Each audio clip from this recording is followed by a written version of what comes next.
Chapter 8. Wrong States.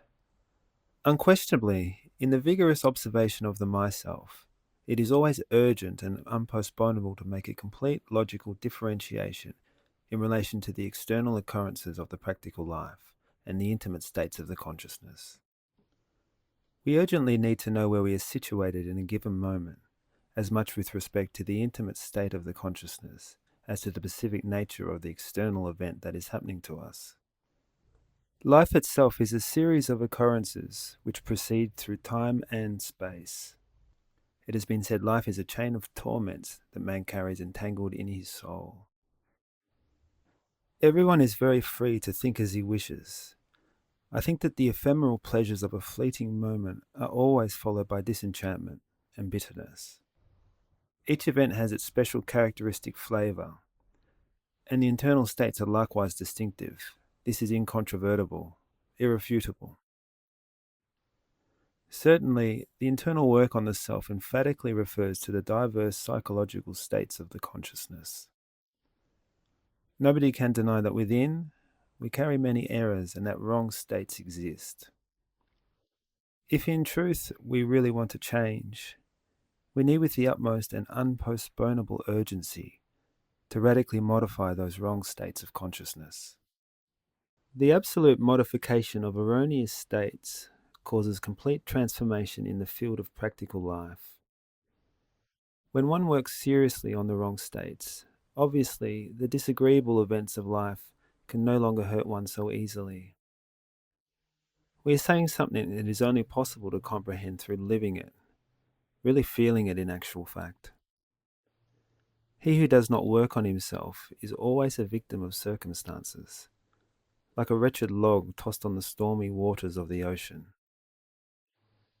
Events change incessantly in their many combinations.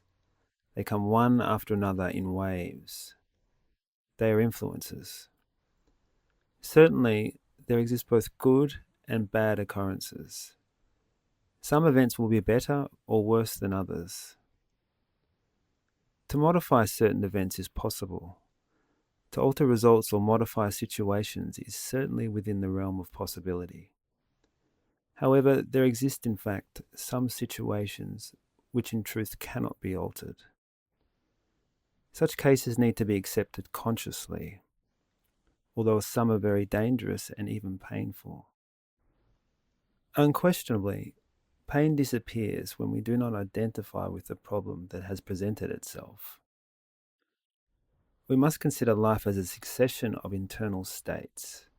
An authentic history of our own personal life is made up of these states. On reviewing the totality of our own existence, we can verify for ourselves in a direct manner that many unpleasant situations were made possible thanks to wrong internal states. Although Alexander the Great was always temperate by nature, he gave in due to pride, to the excesses that brought about his death. Francis I died due to a vile and detestable adultery, which is still remembered in history.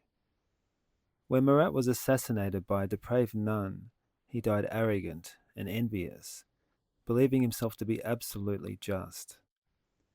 The ladies of the Parc des Cerfs, unquestionably, totally exhausted the vitality of the terrible fornicator known as Louis XV. Many are the people who die due to ambition, anger, or jealousy. This is well known to psychologists. Inasmuch as our will endorses an absurd tendency, we become candidates for the cemetery. Othello, due to jealousy, became an assassin, and prisons are full of sincerely mistaken people.